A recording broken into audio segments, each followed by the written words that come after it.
Thank you for listening to this PodcastOne production. Now available on Apple Podcasts, PodcastOne, Spotify, and anywhere else you get your podcasts. The Steve Austin Show is brought to you free today by our friends at BetOnline. Get in the mix at betonline.ag and use the promo code PodcastOne for your 50% welcome bonus. BetOnline, your online sportsbook experts and exclusive partner of PodcastOne Sportsnet. The following program is a PodcastOne.com production. From Hollywood, California, by way of the Broken Skull Ranch, this is the Steve Austin Show. Give me a hell yeah. Hell yeah. Now, here's Steve Austin. I'm sitting here with my guest today, one of the toughest guys on planet Earth. His name is Brock Lesnar. In about 6 days, he's going to face Undertaker in a Hell in a Cell match, and we're going to talk about that later because it's a big-ass, badass match. But, dude, first of all, I appreciate you being on the show. I know you got limited dates. You're a busy man. You're in demand, stopping by to hang out and see me because we've known each other for a long time. We've always gotten along. How are you doing? I'm doing good, and thanks for having me on the show. It's this is what number of show is this for you? I think this is number 6. If we don't kick ass, it might be the last one. So we got to kick a lot of ass. So if I get lost, I'm gonna grab a headlock and call a high spot for us to get out of that. All right, I'll be suplexing later. Don't take me to Suplex City. I'm saying right now, don't take me to Suplex City. All right, dude, I want to start this thing off with, first of all, I want to have a little bit of fun tonight. Because here's the deal. I've known you since about 2002. I'll never forget when you first walked through the doors, and I've told the story a million times. When I saw you, I said, okay, this dude, he got something. If you got anything, you got to look. And then I knew you had the national background, the JUCO All-American, the National Championship Division I in Minnesota. So I knew you was a badass. And here you are. But you're a guy that's very intimidating. Do you try to be intimidating?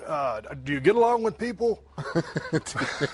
No, I don't play well with others, but no, I wouldn't say that. I guess I carry myself in an ambiance or a manner that people may find cocky or arrogant, or. But I don't do it on purpose, I guess. I guess it's just the way I am. It's how I was built. It's my chemistry behind who I am and what I do. As a young kid, I was a kid that got that was beating up the other kids on the playground. You know, I was always the one. I always had a chip on my shoulder, and I still do. I don't know why, but that's just my attitude. But you weren't a big kid growing up? Because, I mean, I've watched videos, dude, I YouTube you to death. I saw you as a big gangly dude, and you always had that frame. Yeah. You got picked on as a youngster? No, I never got picked on. I would imagine who the hell's going to pick on you? I was doing the picking. Okay. Now you're speaking my language. So, but, yeah, it was. I had to work for this, you know, and it's a thing that I just had this discussion with another fellow earlier today. Like, if I wasn't a professional wrestler, what would I be? Well, I have no idea. I think, but my passion for the sport of wrestling in general made me thrive in the weight room to become who I am today. So it was just many hours upon hours of pumping iron, and I wouldn't look this way if I didn't pump iron. You no kidding. And so I mean, it's been a long road. You have this tough guy persona, which is a shoot. Growing up on a farm, how did that help mold you into what you are today? Because I read in Sports Illustrated, you said you knew if you could cut it on the farm, you could cut it anywhere. Yeah, I think life on the farm, especially where I grew up in rural South Dakota, like we didn't have a hell of a lot to, you know, there wasn't extra money left over for us. Whatever our income was based upon how well our cows produced milk, how well our fields produced grain. And so when you live like that, and some years are better than others, you just get used to living like, like you're broke, and we were broke. And so you just get, it's a way of life. But that dairy farmers, that's a lot of damn work. Yeah, you're married to it. The cows got to get milked every morning and every night. There's no way around it. And so when a quarter to 5 every morning rolls around, it doesn't matter if it's raining, snowing, sleeting, hailing. You get your ass out of bed and go to the barn and milk the cows. That's how I grew up, and that's been my mentality as an amateur wrestler. I wanted to do. I thought to myself, if I always put the hard work in, that it would always pay off, and I always strived for that, and I always had it in the back of my head that it would, and by golly. And I want to get to that. I want to get to the work ethic, because you work your ass off for everything you've got, but there's some people who would say, oh, the dude works part-time. No, that's your deal to come in on selected dates. I want to ask you something like right now. You see this shirt I'm wearing, the camouflage shirt? This is what I wear when I'm hunting. So just to digress from what we were just talking about, we've been talking about this for years. When in the hell are you and me going to go hunting? You've been talking this trash about coming down to Texas. You've been talking this trash. You've been talking, because I got all the big deer up north. Dude, we got big-ass deer in South Texas as well now. Yeah. Come on now. Okay, here's the deal. What's your schedule like? Because I'm going to get finished with this thing. I'm going to head down to South Texas. You're right. We've been trying for years to make this happen. And I told you, I sent you a text message about a month ago. I said, we got to quit talking about it and just do it. So we'll work that out. We'll make it happen. Okay, you promise? You shooting with me? Yeah, it's a shoot. Okay, yeah. Well, speaking of shooting, let's go into I got some questions. And I figured to get people to be able to know a little bit about Brock Lesnar, I got to go truck guy. I know you drive a truck. You're an outdoor guy. You're an avid hunter, fisher, just like myself. Ford, Chevy, Dodge. What you got? I'm a Dodge guy. I always have been, and I always will be. I'm a Mopar fan. I've got Mopars myself. I've got a 68 Roadrunner. My dad's got a 1969 Super B. I'm driving a 2014 Dodge Ram 3/4 ton. But it's nothing. I don't have it all geeked up. Tell me about this guy right here. that's my baby. I left that one for last. Yeah.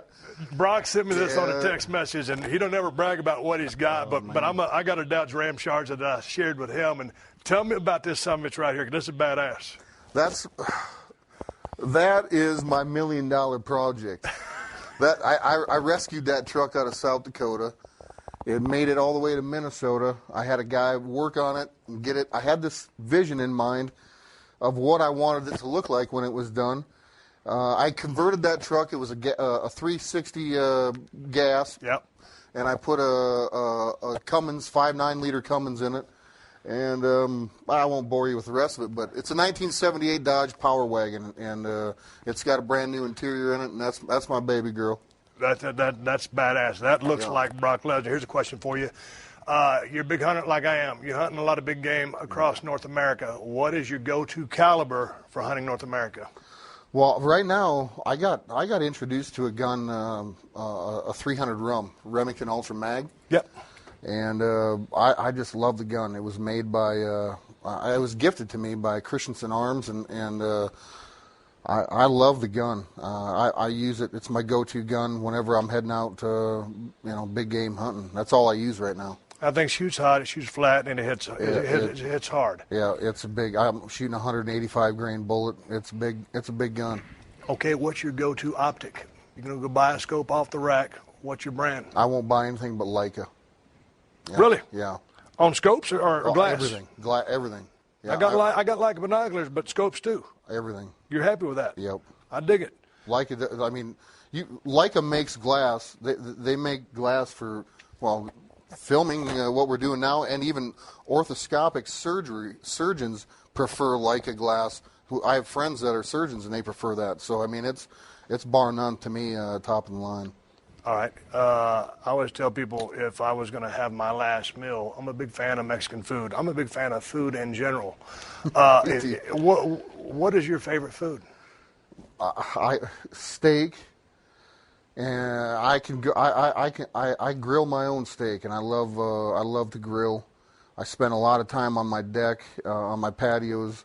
I've got lots of land. I like seeing I don't like seeing my neighbors. I like to see my land and grill a steak and have a cold beer or a cold rye and Coke whiskey, and grill me a ribeye.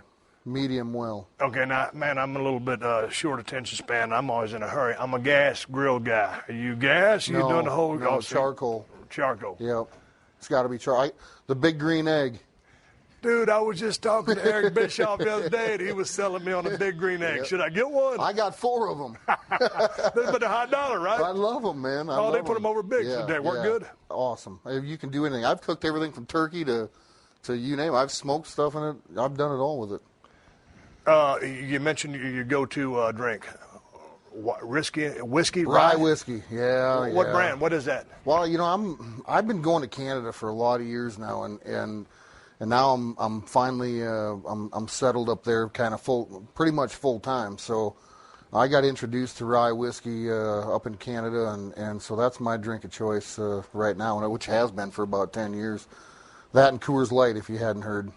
A little bit of Coors Light. Yeah. I got a beer I want to tell you about here down the road here in a little bit. All right, a little bit of chit-chat going here. I want the people to be able to get inside the mind of you and for you to disarm them and say, hey, man, this dude's a pretty chill guy, actually. If you can get within a few feet of him and he doesn't, put you on an F5 and hurt you.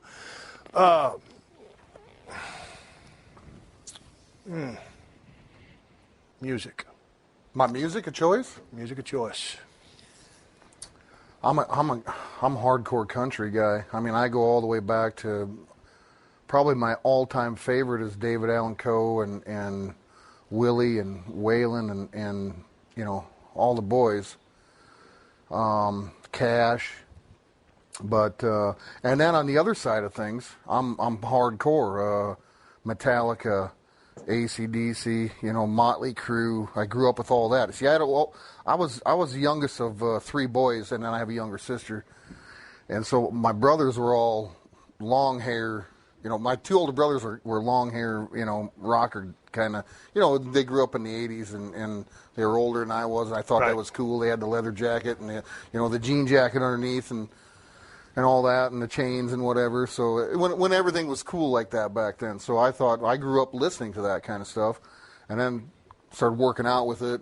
But I guess right now I like hearing young guys coming up in the country world too. And I came across this kid out of Saskatchewan. He's out of Swift Current, Saskatchewan.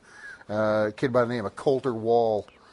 And I think I sent you a plug on him. And this kid to me, he grasped me from the very first time that I listened to his record, and I haven't let go of it since. I've been listening to it every single day. You know what it reminds me of? Kind of like a little Johnny Cash, some Hank. I mean, he's all Coulter Will, but it's stripped down. Yeah, and it's just bare. Yeah, he's. I really like his stuff, and I wish him all the best. I'm a big fan of that right now. That's what's playing in my truck. Well, I'm digging it right now. I'm glad you turned me on to it. The Steve Austin Show. The Steve Austin Show.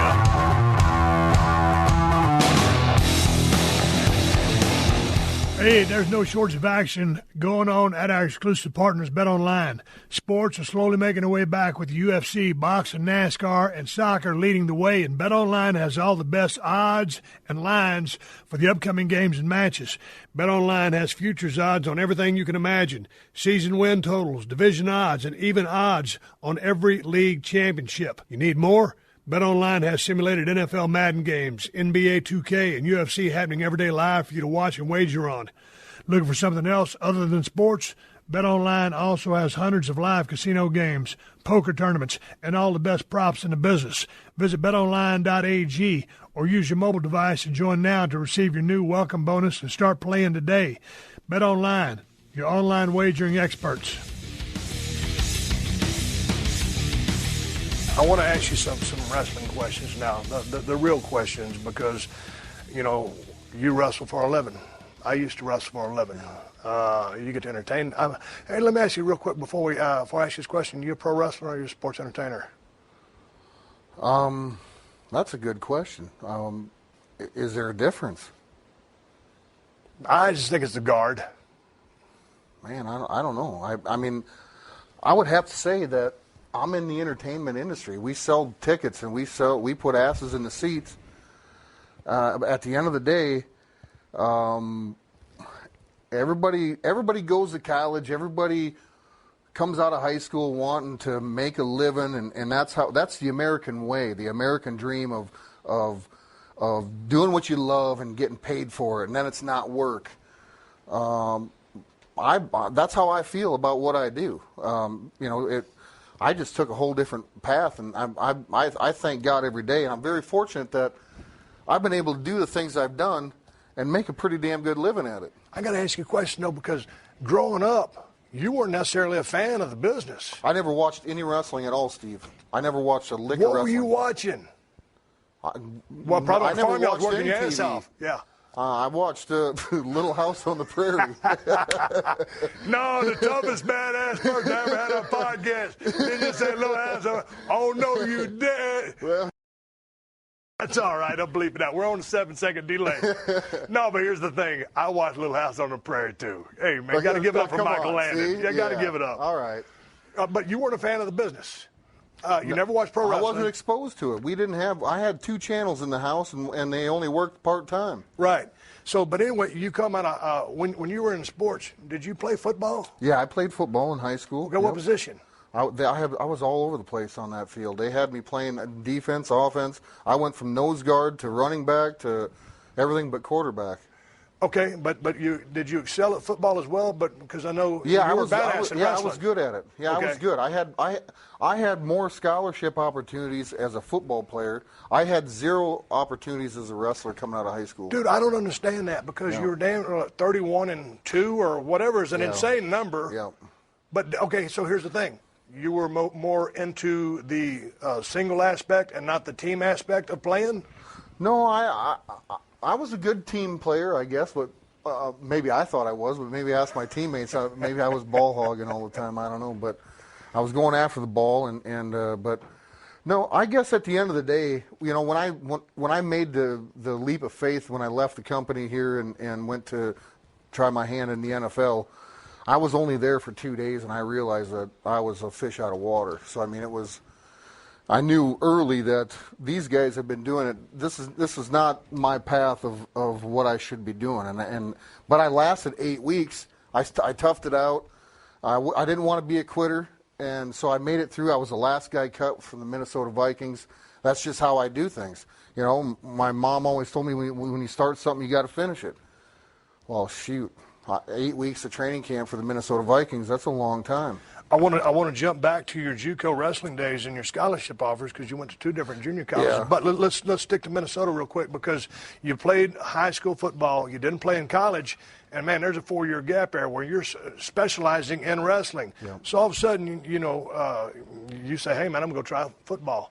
And then you go into something which is technique-oriented, and you're a big badass dude, but when you're dealing with a bunch of other big badass dudes, the person with technique and repetition is going to win those battles. Yep. How humbling or how was it defeating? What were your thoughts on, I don't look at it as a failure, but it didn't work. Well, here's the thing. You can't go through life. You're not going to be good at everything. I mean, I've been good at wrestling and fighting, and they kind of go hand in hand. But if you can't get humbled, I get humbled every day, and that's just the way of life. I mean, whether it's what humbles you? Well, if it ain't my kids, it's something that I'm doing. See, I love to work with my hands. I like to do, a white-tailed deer might humble my ass in a hurry, So I hunt a lot, and so I get humbled. But at a young age, I learned, and growing up on the farm, you get humbled every single day. So you have to respect that. But the thing is, the most important thing is not to quit. So I didn't want to quit. I thought, you know what, I'm going to give this a try. On the second day of camp, I knew, man, this is going to be really difficult for me to do, and I knew that going in. But when you're out there and enduring the physicality of everything. It's a grueling sport. And I take my hat off of those guys. I did not, I went to the University of Minnesota as a Golden Gopher and used to make fun of the football players as a wrestler, didn't think that they were very tough. And because you'd see them in the training room all the time and this, that, and the other thing. But when I endured an NFL training camp, I have to say it was one of the hardest things I've done in my entire life. Going back to your wrestling days, why were you not widely recruited? Because I was an in-between kind of guy. I wrestled 189 pounds as a junior, and then only my senior year bumped up to heavyweight because I was a team player and wanted to fill the team up. We had another guy that was going to fill in for at 189 pounds. And so we were short of heavyweight. So I bumped up to heavyweight and started competing as a heavyweight. I wasn't a true heavyweight, so I wasn't recruited, and I was people were maybe unsure if I was going to be a 190-pounder in college. I don't know. But I got beat up. I got beat twice my senior year, and those guys both went on to full scholarships to Division I school and Division II school, and then I fought my way up through the junior college ranks. Did you go to one junior college or two? I went to two junior colleges. I went to Bismarck State College as a freshman and a sophomore, and won a junior college national title there as a sophomore. Then my sophomore year, I was recruited at the University of Minnesota. That summer, I moved to Minneapolis, and they were going to start. I was doing workouts, open workouts with the team, getting ready for the upcoming season.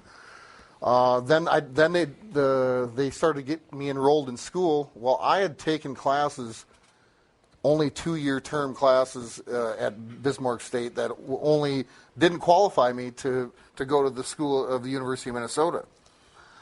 Summer school had already started, so then they called me into the office and said, well, you can't come to school here. And I'm like, well, what are you talking about? Well, you're 24 credits shy of going to school here. Well, what should I do? Well, there's a school that we'd like you to go to, and it's out in California. It's the only school in the world right now that hasn't started class.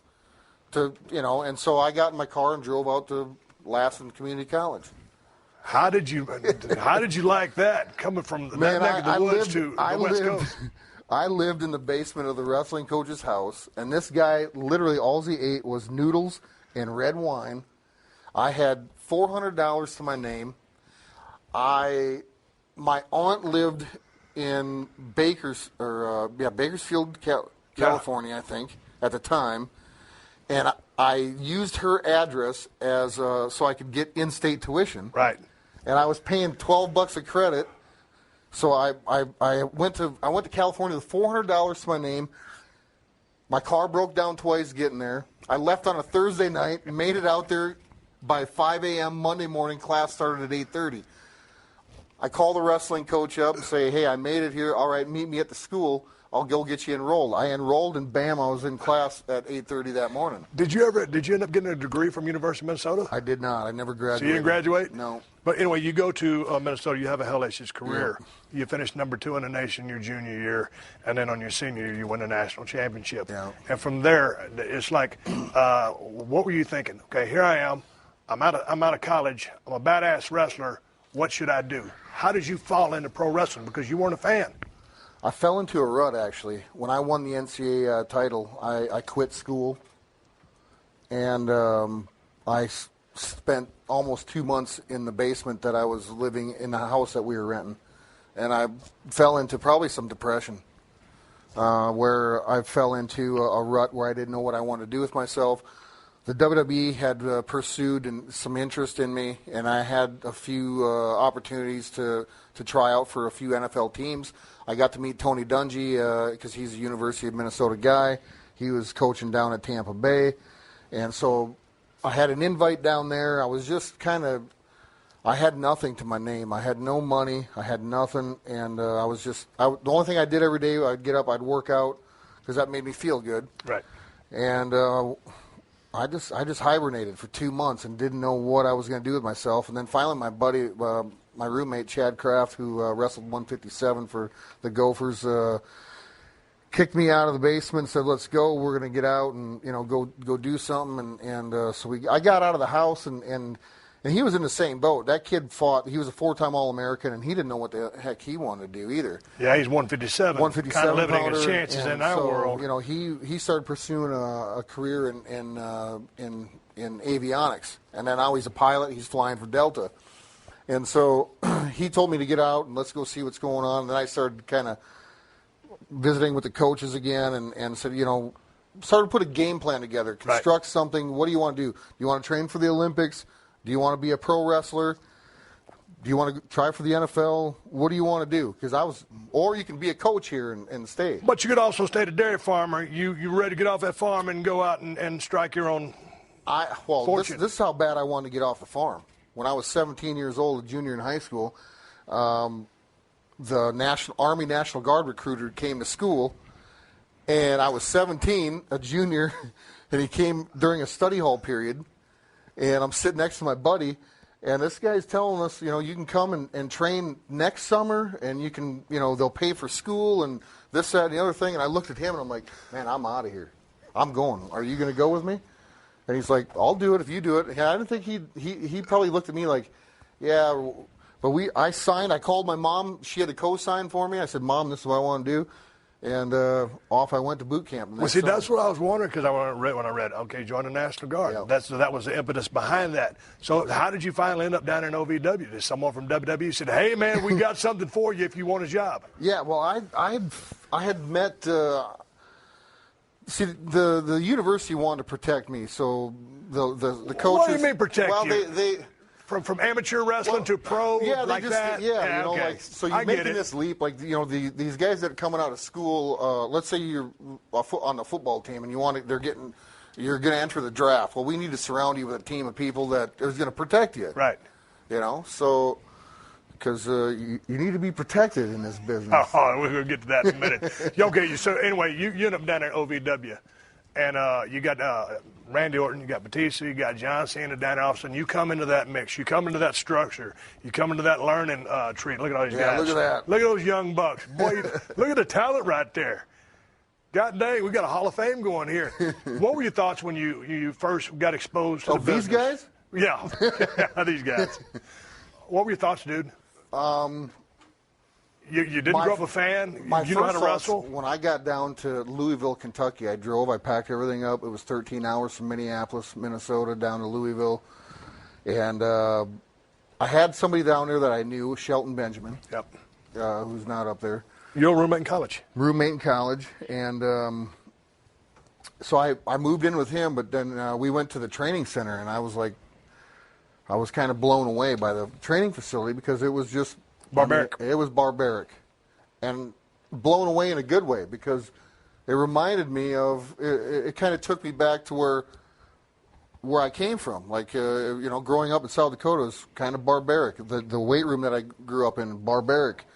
The wrestling room, barbaric. So I mean, I loved it. I loved the facility. You spent some time down there. You learned your chops. All of a sudden, you get called up to the main roster. Give or take around what you got? Yeah, but before I moved down there, a very important piece of the puzzle here, I had to finish up some wrestling camps, and when I signed on a dotted line with the company the first time, Jim Ross was the guy that I was working with at the time, and I had some prior commitments, some wrestling camps, so I said I'm advertised for these shows. And I think it showed them a little bit that my commitment to, listen, if I'm booked, I'm going to show up at these places. Right. So I can't move down there when you want me to move down there. And so maybe it showed something in me that they liked or didn't like. I don't know. But at the time, you're a man of your word. Yeah, I'm a man of my word, and I wanted to go back and do this and make sure that I would get to these wrestling camps. But so while I was there and still living in Minnesota, I decided that I was going to get connected with a guy by the name of Brad Rangens. And so JR agreed that I would start working with Brad. And I did. I went to Brad's every day, and Brad acquired a group of guys for me to learn the business. Curt Hennig, Wayne Bloom, a few other guys that I could put on the list. Dan Jesser, a guy that took a gazillion bumps from me. So these guys kind of took me under their wing. I was a Minnesota guy. I was a national champion. I was the hometown hero of Minneapolis, Minnesota. Right. And the tri-state area. I mean, it was just it was a big thing. If I would have went to school any other place in Minnesota, I don't think I would have gotten the notoriety that I had gotten by going to school there. It seemed like all the pieces fell into place for you. Yeah. But when you got called up to the big roster It was interesting because, man, I was still on fire, but I was going to fade off in about a year and a half from when you first came in. And like I said, when I first saw you, I said, man, this kid's got a hell of a look. If he got some talent, he's going to be something. You caught on to the business. I put you up there. You know, Curt Hennig was an Olympic gold medalist. As far as catching on to our business, I've never seen anybody gravitate toward it like you and him did. But when you came in, it was so interesting because Curt Hennig took an immediate liking to you, and so did the big boss man, Ray Traylor. He loved you to death. Yeah. He would just go on and on about you. Yeah. How did those guys help you? Well, these guys, of course, I met Curt, in Minnesota through Brad Rangens. Brad and Curt were very good friends. And then I met Ray through Curt when I got up here with the company. You know, so I started traveling with these guys. I wanted to, I wanted to learn and learn from these guys. And, you spend a lot of time going up and down the road. The best time to learn is in the car. Yes, sir. And that's what, Curt and Brad told me, just ask these guys. So I would ask Kane and Taker, can I jump in the back and ride in the back seat? I'll pump gas. I'll do whatever. Yeah. And they let me ride with them a few times. And then I started riding with Curt and Boss Man. And like we talked this morning. You called me. I was on my way to the airport. This morning, and we had a conversation about, breaking down this business a little bit and understanding. For these guys, what I could credit these guys to is kind of giving me some psychology in the wrestling business, and some to open some doors to how to put a match together. As we all know, this is it's pure entertainment, but. Not always. It's entertainment, but I'll tell you what, there's a lot that goes into that. Everything. So, but just having those guys in my ear and kind of grooming me to and smarting me up to things and having the opportunity, because those guys, they put on a lot of miles and a lot of bumps in the ring. Here's the thing. You're riding down the road with these veterans. You're swapping out cars. You're pumping gas. You're paying your dues, and you're learning. You're asking questions. Yeah. And all of a sudden, man, within a short time, all of a sudden you're in the ring with The Rock, the most electrifying man in sports entertainment. And bam, my first match was they took me to Australia, and I'm in the ring. I'm in a triple threat match with Dwayne and Paul Levesque, Triple H, and I was just having this conversation with Triple H a few days last time I was at TV about him and Dwayne kind of just leaving me out of the loop on purpose, because to get out there and that's the only way you learn is if you're out there, you know. And so it's sink or swim. You better swim or you're gone. So it was a great opportunity for me, and Dwayne did a lot of Dwayne. That was really, really awesome. Dwayne was leaving, and people can say what they want about Dwayne in the business, but I tell you what, the guy he taught me to be selfish. He taught me to watch my back, and if you're gonna thrive in this business, you got to be selfish. And the night that he was not selfish to me. I won the WWE Championship from him, and it's a give and take. But there's certain times you take, and you got the time for giving. You won that title right off the very very quickly, and did all of a sudden you think, hey man, this is going to be an easy ride? I'm a champion. No. I guess to me the business was so new and so intriguing. When I first got on the road, I was going up and down the road. Drinking beers, staying in different hotels, staying in different environments. Gimmicks, yeah. And so it was all very intriguing and stimulating in the beginning, So yeah, it got me a couple divorces. Yeah, so the stimulation factor of everything, and then the reality of everything. You start living your life. Everything, you portray this person on TV, and you portray all these things, and then people start. We don't really change. I've never really changed. I've gotten a little rougher around the edges, but the people around you change. Right. and they treat you differently. So that you have to. But also, is it people's perception of you from seeing you be this guy on TV, feed into it, and they want to define who and what you are, when not necessarily that's the case? Well, really, I'm no different on TV than I really am. I really don't like people.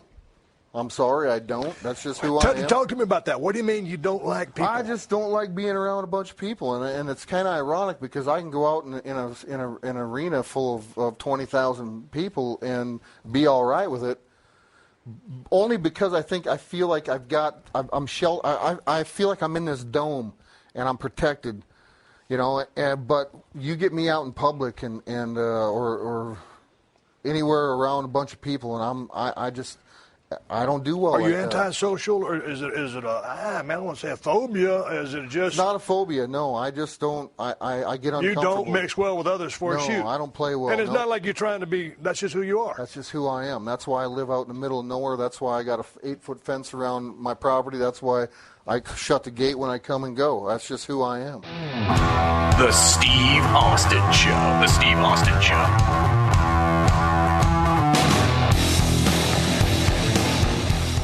Did you know that right now Geico is offering an extra 15% credit on car, motorcycle, and RV policies? That's 15% on top of the money Geico could already save you. So what are you waiting for? Your dog to make you breakfast in bed? With Belgian waffles and a fresh food compote? As nice as that sounds, that's probably never going to happen. But at least there's never been a better time to switch to Geico. Save an extra 15% when you switch by October 7th. Visit geico.com to learn more.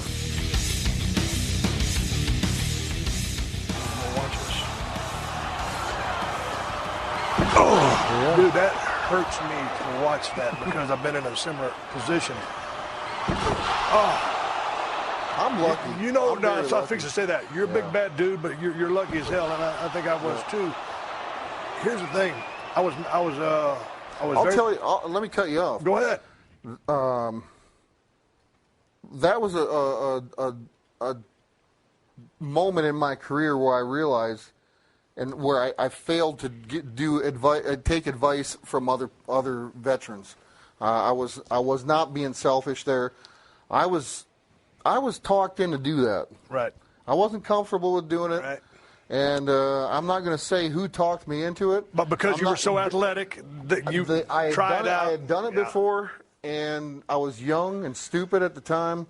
Could I do it? Absolutely. Should I have done it? No. But was the person that was telling me that I should do this, it would be a Wrestlemania moment. Boy, why not have a Wrestlemania moment? And I sure did, I guess. But I don't know if you remember this, but I was mad at you. I was concerned about you, but I was mad at you for doing that because you didn't need to do that. No, I didn't. And you hadn't done it since, and now you gauge yourself accordingly. You're a big, physical, brutal guy in the ring. You have a style that is you can't see through. All your stuff looks badass. It's a shoot, so you're in a great place. But I want to take you back again to WrestleMania 20. Man, we're in Madison Square Garden. I'm a damn referee wearing a zebra shirt. You working against Bill Goldberg. And then so you throw these numbers out to me. You remember WrestleMania numbers. As soon as you, I don't. That's because I read a lot about you. There's no correlation between me and WrestleMania. But if you, now that you name Bill Goldberg, see, that's, to me, that's the difference for me. Like I look at this purely as a business. You know what I mean? This is what I put on the table. Like, guys can name certain matches that they have. Right. Or guys can go back, and I can't do that. Well, I forgot half the stuff, because whatever. Sure. But when we go back to this match, and you guys were both going to end up leaving. Yeah. This match, it was a little bit of a cluster. Well, neither one of us wanted to be there. Why didn't you want to be there? Because it's WrestleMania 20. Because I didn't give a. I know, but it's WrestleMania 20, and you're the main event. Or, I don't know if it's the main event. Stone Cold is ref. It's got to be a high-profile match. But you were leaving. Why did you leave? That was to Vince right there. That wasn't to the fans. Everybody took that the wrong way. Okay, but why was that to Vince? No, that was just me. I had enough of the business. Like I said, it was. Man, we're only 2 years in. I know. I didn't. Was it the road? It was the road. It was the people, everything. It was. I was becoming this person that I never thought I would be. I was entrapped. I felt like I was a trapped animal. I can remember times being on an airplane and wanting to punch the door open and jump out of the plane. I'm glad you didn't do that while I was on there with you. But I mean, that's what I felt like. Yeah. It was just, and I tell Vince to this day, I was built to be in the ring. Right. I wasn't built to get from ring to ring. Yeah. So you don't like that process. No. You put you in a damn Yeah. ring. If they can just put you in a time machine and get you there, you're good to go. Yep. So you left. I Yeah. mean, was there a void? Because that's when you're going to segue off and do the football thing. We covered that. But what were your thoughts when you left? Because I never had a plan, Steve. The NFL was an scapegoat for me. Right. It wasn't that I wanted to pursue a passion to be a football player. I was just pulling at strings. I didn't know what I wanted to do. And if all I was ever going to be after that was a dairy farmer in South Dakota, I was going to be all right with it. But there was something deep inside me that I decided that, you know what, this isn't it for me. It's not it. But did I jump too far forward? Because was that when you started going to Japan? Because did you sue WWE or the WWE sue you? Oh man, I don't know. We got the wrong guy in here. Maybe I don't. I don't. Did you pull the trigger first? Does it really matter? I left the company. Well, I'd like to know. And you know what? We that's water under the bridge for me. I mean, okay. It's okay. We're going to talk about the glad water I'm under the back bridge. here. Yeah. Okay, the water's under the bridge. You come back, and well, we're going to go to MMA here in a second. But in your comings and going, has there ever been any dissension in the locker room? Or someone maybe have a grudge against you? Well, he comes, he goes, he leaves, he comes back. You know, what's the deal with Brock? No. Do you go out of your way to hang out with the boys? I mean, because you're independent, you don't like people. No, I don't. But are the boys different? No, I don't. When I came back, I don't know anybody here. You know, when I came back, there's a handful of guys. You're right about that. But no, not really. I shouldn't say. I guess I look at this. I clock in and I clock out. What's wrong with that? All right. Right. Is there, you know, I know people that do it every day. They clock in, they clock out. I come, I do my work. I don't bother anybody. If I piss you off along the way, too effing bad, I'm sorry. But it's a job. It's a job. I can respect that. It's a job. It's no different than me putting on my singlet at the University of Minnesota. Hey, we need you to go out there and win tonight. Right. But unfortunately, they weren't putting any money in my bank account. Right. So got a pop from the peanut gallery over here. Let's talk about the world of MMA. All of a sudden, you up and go to the world of MMA. You know, you have a legit wrestling background. You're a bad dude. You're salty. How did this relationship go? Did you just call up Dana White out of the blue and said, "Hey, dude, I'm coming in"? Well, so when I left the company and I didn't make the team for the NFL, the Minnesota Vikings. At that time, and your coaches all said that you won their respect. Yeah, and they wanted to send me over to Europe, but I said I had enough piss warm milk. I don't need any more of that. Yeah. So I'm going to stay home. So how'd you call Dana? So I went to New Japan, did some wrestling over there, and then discovered at the time that there was some fighting going on, and the Japanese wanted me to fight. And I was really unsure about it at the time. Then my agreement with New Japan Pro Wrestling at the time expired, and then I decided I was going to pursue a career as a fighter. And so the very first, and I had some Japan connections, and I signed with a K1, a company that promoted mixed martial arts, and fought at the LA Coliseum, did my first fight there, and it was a one-fight contract, and at that time, I was trying to reach out to Dana White because I wanted to fight for the UFC. Was he not taking you seriously? He wasn't taking my calls. He wasn't doing it. So I told my manager at the time, I said there was a fight coming up that I wanted to go to. It was Randy Couture and Gabriel Gonzaga. Yeah. It was for the heavyweight championship. Randy had the belt, and Gabriel Gonzaga was an upcoming guy. He was on fire back then. He was hot, and he was tough. I mean, and so I said, I want to buy. I'm going to buy my own seats. I went and sat as a spectator down at Mandalay Bay. And after the fights, I jumped the security railing, ran to the octagon, grabbed Dana by the shoulder, spun him around, introduced myself, and Did he That's what I did. Yeah. I did. That's exactly what I did. And where did it go from there? He pulled me back, and we had a meeting, and he took me seriously, and we talked about everything but money at the time, because at the time I didn't care. I wanted to prove myself, get in the octagon. I said, you sign me, you won't go wrong. Sign me for a one-fight deal, and let me prove to you, if I can't sell pay-per-view buys for you, then you don't have me back. Put your money where your mouth is. That's exactly what you did. Let's go to that first match. It was Frank Mir, submission expert. He's one of the best heavyweight submission guys of all time. And you go in there, and, man, it's a damn good fight. And then just at one point, it's almost like you left your foot dangling like a lure in the water, and like a big mountain bass, he grabbed that thing. I looked like an ankle lock. He called it a knee bar, whatever. Dude, when he grabbed that hold on you, was it unlike anything that you'd ever been put in before, because you didn't really know the submission ropes? No. And how was it? Because when you started tapping him, it was like, dude, I don't want to do this, but I'm doing it. Yep. I was disgusted with myself, because I had trained to get out of that exact hold the whole entire training camp, and I couldn't, for some reason. I don't know if it was, I can't explain it. I put my foot maybe it was the rep. I was doing repetitions wrong in practice. So you'd get up and you'd start over, and then you put your foot in, and it was like I was. I was dangling it for him. Yeah, I was like, you got to be kidding me, and I just did that. And so at that point, when it was over, there's a picture of me holding my hands around my waist, and I just saw my entire life just fall off the cliff, because I thought, well, Dana's not going to re-sign me. I lost, and I know I'm smart enough to know that the only way that I'm getting paid is by winning and staying on top. And I'm right. So I went back to the dressing room, and Dana came back, and he was just bouncing off the walls. Really? Happy. He's like, dude, that was awesome. Yeah. Just couldn't believe it. And then I said, I looked up at him. I said, is it over, man? He said, no, not at all. And I was like, thank God. And so we went back to the drawing board, and I ended up signing, I don't know, like a 3 to 6 fight contract with him. And I ended up fighting, my next fight was against a kid out of Texas here, Texas Crazy Horse, Heath Herring.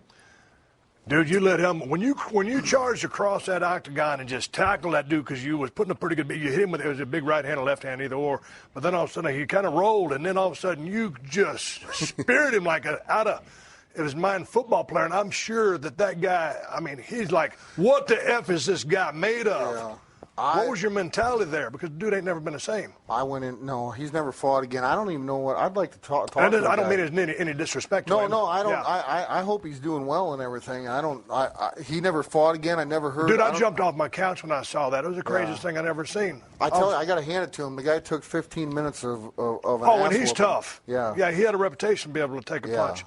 All of a sudden, you go Randy Couture. Boom. Yeah, the mentality when you get into the octagon, for me.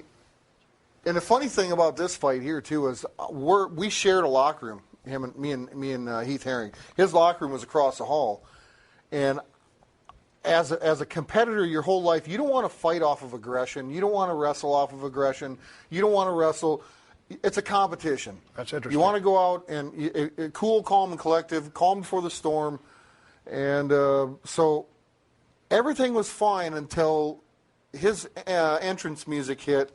And on their way past my locker room, he said, "I'm going to show this that this shit's." Oh no! If that lit a fire in your ass. That lit a fire under my ass, and so I went out and I said, "Well, all right, here we go." And so that's why between round 1 or 2, I gave him the fist pump and kind of winked at him and said, "Yep." And I told him that out there when I was riding his ass out there. I said, this is real, buddy. This is real. Talk about a long day at the office. Yeah. When you stepped into the ring with Couture, the octagon, and you caught him with a shot, you're the UFC champion. What's going through your mind? Oh, well, I was just thankful to Dana that he gave me that opportunity. Dana was no dummy, and Lorenzo, the Fertitta brothers were. They've seen this opportunity. I was selling pay-per-views, and And Randy, they were trying to get Randy back because he had left with the belt. And so we need to get this belt on a new champion. And really, at the time, I have to say the heavyweight division was a little weak. Right. You know, when I first came in. But that being said, let's talk about your weakness, which was imposed by diverticulitis. Yeah. How was that? That was really unfair for me. I to this day, I probably wouldn't. I don't know if I'd be a pro wrestler if I hadn't gotten sick. Right. I may not be here. I'd still be banging heads. At what percent do you think you competed at in the UFC with that? Because, I mean, did we ever see you at 100%? Yeah, you saw me fight against Randy, and you know, but it got worse. It started when I got halfway through a training camp, and I just I knew something was wrong. I thought, gosh, I got. There's something physically wrong with me, so I need to figure it out. But stubborn me, I didn't get a CT scan of my stomach, and I decided to pull the fight and drive up to Canada and sit in my deer stand. But I heard you fell out. You almost died. Yeah, I did. Where was that at, and where was that come to Jesus at? That was in Canada. And then you come back down to the States. And I come to the States, and then I fought it off, and my doctor came into my room when I got to the States and said, "Listen, son, you've got diverticulitis. If your fever doesn't go down, I'm giving you antibiotics right now, a lot of antibiotics. I'm going to give you 8 hours. I'm going to try to save your fight career." He knew who I was. Yes. He knew my history. "I'm going to try to save your fight career, but if I can't, and I gotta save your life, I'm saving your life before I'm saving your career, son." You got to appreciate that. And I appreciated that. So when I went he gave me 8 hours. They were wheeling me into the operating room, and my fever was still at 104.3 something. And I remember the lights. I remember them prepping me for surgery, and then I remember waking up, and I was in my room, and I had thought, you know what, he saved my life, and not my career. And I woke up and I said, what's going on? And he said, "We were just about ready to cut you open, and you broke your fever." And I said, "Boy, don't I?"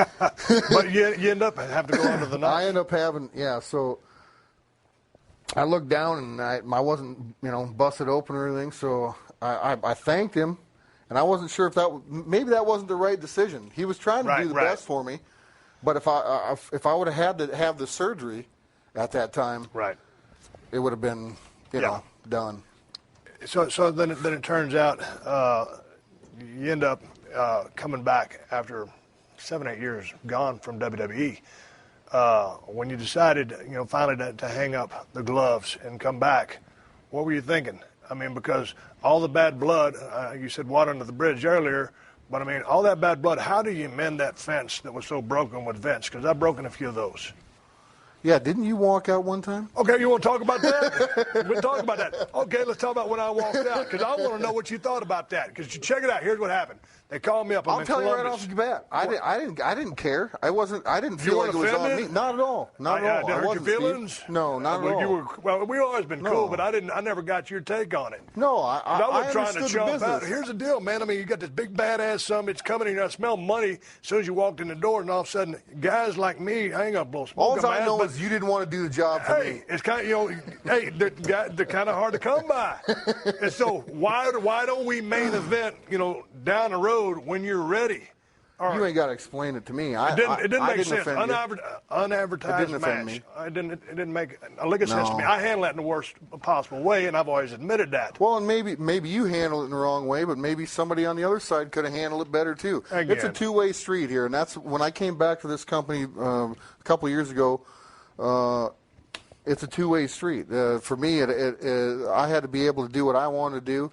And it's a give and take thing, and that's... Talk about a two-way street in comparison to talking with two world-class promoters and Vince McMahon and Dana White. What's the differences between those guys? They're both very smart, great, big egos. You've been with both of them. Well, I mean, how can't you have a big ego? You got a big bank account, and I don't know if you would... I got a big bank account, nothing on in those standards, but people think I got an ego problem, but... But it's control as well. Dana White and Vince McMahon, I got to thank them both for putting a lot of money in my bank account. If I was going to sit here and hard-earned money, let me add. Oh, absolutely. I fought for every penny of it, and but I think Dana, Dana was really good to me, and the Fertitta brothers they're very good guys. I could sit down and have a conversation. We worked all of our deals out across the table, and it was a done deal. There was no posturing, there was no leverage. There was straight up business. It was straight up business, and hey, that's not fair. Make it fair, and we'll we'll sign. Okay, but was it straight up business when you came back and recently re-signed with WWE, or were you really considering going back to the UFC? Was it the second time? Yes. No, it wasn't a bluff. No, I really, because I had felt robbed. I felt robbed. By who? By diverticulitis. Okay, gotcha. I felt robbed by being sick. I wasn't. And now that you were whole again, I was feeling good. It took me a couple of years to kick out. I mean, it took me a couple of years to start feeling good. I mean, I'm at home. I'm working out. My life is great. Everything's in tune. My contract's coming to an end with WWE. Hey, it's been a great time, but something's missing. So, and I was upfront and totally honest with the company and told them, listen, I'm really thinking of pursuing and getting back in the octagon. And I started training camp.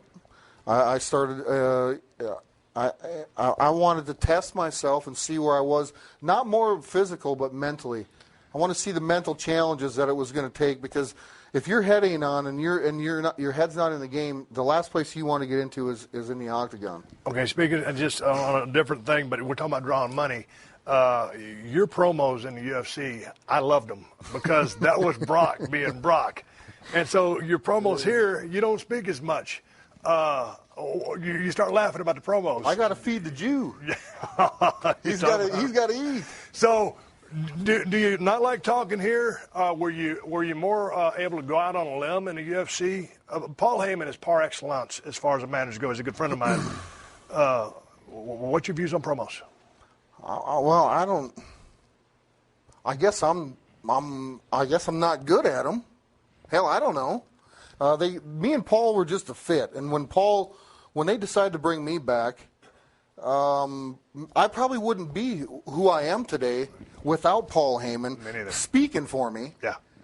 Because along the way, Paul can put in the words and build me. I don't need to talk. Correct. I don't think I do. But my actions speak loud. I'm with you. Loud. So I think it's a great combination. And when I first came back, I was minus Paul Heyman, and I think they threw me out there just to see, where I was. I mean, cutting a promo after a fight with Joe Rogan, hey, asking a question, is not the same as cutting a promo, getting in the ring, promoting a fight or a match with such and such. So I spoke from the heart after my fights, because that's just, there's so much emotion involved. Right. There's so much pent-up emotion inside in a fight. People don't appreciate what really goes into it. Man, when you're going to an octagon or coming from an octagon back to the dressing room, just like tonight, I got the chance to go out in front of a live crowd. I haven't been in front of a live crowd in forever. It jazzed me up. It just shot me full of adrenaline. It was wonderful. Does a fight crowd affect you like that? Because you just said you've got to be calm, cool, collected. So my question is crowd. Does it connect? Do you hear them while you're fighting? Can they help you? Sometimes you can. Absolutely. You can. But when I was in that arena, in the fight arena, in the competition arena, I wouldn't have known if there was 10 people out there or 10,000, quite honestly. In the wrestling business, I feel them. Right. Probably, I don't know why. The difference is it's entertainment, and that was real. It's the hat that I put on. When I put my competition hat on, I'm in a whole other place. So competition, when you think here in the WWE, the landscape right here, when you look around at the roster, do you call these guys your friends, your coworkers, the boys? There's that inner circle. What's your relationship with you or your relationship with them, and how competitive is this environment here? Because it was a sumbitch back in my days, and I know it still is today, but what's your views on where you're at today? Me here this time, I'm not involved with the people so much. I'm more hands-on with Vince. I want to know my role from the beginning. I want to know, I want to know where what his thoughts are, where he wants me to be. So I don't have to kind of do the politicking or do the make friends with people to, I just... You just want to come and go. I just want to come and go and tell me what I'm doing. If I don't like it, can I dispute it? Can I put an honest effort into trying to put a different spin on something? Is this how it's going to be? Or and if he's adamant about it, then fine. At the end of the day, I work for the man, and that's what I'll do. I remember watching WrestleMania 30, and you're wrestling The Undertaker. You broke the streak. Man, I was back in a production truck. I had 2 beers, a beer in each hand. All of a sudden, man, I saw what happened, and all of a sudden you break the streak. What did breaking the streak mean to you as a man or a competitor? Businessman? Well, a businessman, I knew it was big for me. I knew I knew that this streak had been protected for so long that it was special. It was almost it was almost bigger than me winning a WWE championship. If you want to say that, and I understood that. I get a lot of criticism for it, maybe, but quite honestly, people who in the wrestling industry has enough credentials to actually break the streak. Is there another man out there with enough with enough believability, enough credibility? Is there really, honestly, is there somebody else out there? No, I don't think so. I could agree with that. What do you think is the biggest misconception about the man named Brock Lesnar in people's minds? No, I don't really care. I don't. If they're misconcepted, I really don't, Steve. I've never been a person that really got offended by what somebody thought of my actions or what somebody thought of how I carry myself. At the end of the day, I try to be nice to people. Unless you really step across the line or whatever, then. But at the end of the day, I just like to do my own thing, Steve. Okay, well, check this out. Since high school, you're going to the record, the JUCO national champion from wrestling, NCAA, pro, football field, octagon. How much gas you got left in the tank? Where in your head are you right now? I mean, are you enjoying this ride so much you could do it forever? Do you see where this is going? Yeah, I got a pretty good idea where it's going to go. Yeah. You got a pretty good idea? I got a good idea where it's going, yeah. Yeah. Do I want to share it with you or anybody? No, I don't. But you're having fun. I'm having a good time. And you're doing business. I'm doing business, and yeah, it's one of those things where I think people fight to get into this business, and I left the business whether or not Vince and I saw eye to eye when I left, but I think him and I both realized that it's probably made us both more money that I did leave. I could be wrong, but I know. No, but because of the circumstances, when I left and went out and made a name for myself and became the UFC heavyweight champion, I piggybacked the WWE label on my back. And getting back to that, when I fought Heath Herring, he was going to show me that this was for real and this isn't WWE. Right. So I transferred a lot of stuff back to the company, and we were able to make a deal, and here I am, for a few more years. Before I bring this thing to the bottom line, what advice would the Brock Lesnar of today give the Brock Lesnar of when you first started? or dare say just some rookie kid? A lot of potential. If I was to look at some rookie kid and to tell him, make sure that this is what you want to do, make sure you understand all the circumstances, make sure that that this is the path that you want to live. But you don't want to hold anybody back from their dream. I mean, I think it's a great opportunity for people. I think people nowadays, they think, and kids nowadays expect, things are just handed over, and I'm going to get an allowance, but I ain't going to do nothing for it. I think this generation, people are always, they don't want to work for something. I think if you sit back and you're not going to work for something in your life, you're going to have absolutely nothing. That's what you're going to get. I appreciate that, and I agree with you 100%. I'll say that being said, working for something, I got to bring it back. Let's get down to some serious business. You got Undertaker in Hell in a Cell this coming Sunday. What are your thoughts on that? Destruction, devastation to the Undertaker.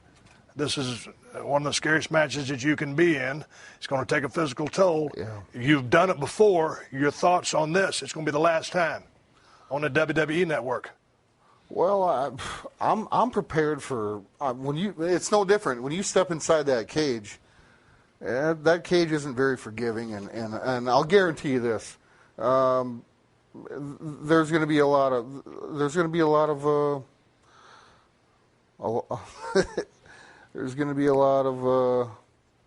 carnage. I believe. I'm coming to end the Undertaker. Quite frankly, I'm kind of irritated with him. I'm over it. And when this opportunity came to me, when Vince brought this opportunity to me and said, I don't feel the way that our last match went, like I said, I got a chip on my shoulder, and I'm coming to hurt this man. So you're coming with a mean streak. It's going to happen this Sunday. It's Hell in a Cell. Hey, man, you're good talking to you, big ass. I appreciate you sitting down, and we got to go hunting.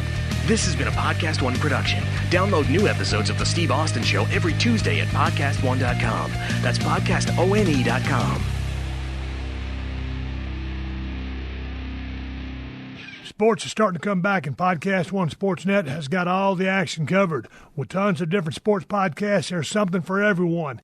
Check out the Rich Eisen Show for daily coverage, or the Deegans with Moto star Brian Deegan and his extreme sports-loving family, plus many more. As sports return, be sure to tune in to all the great podcasts with Podcast One Sportsnet so you don't miss any action.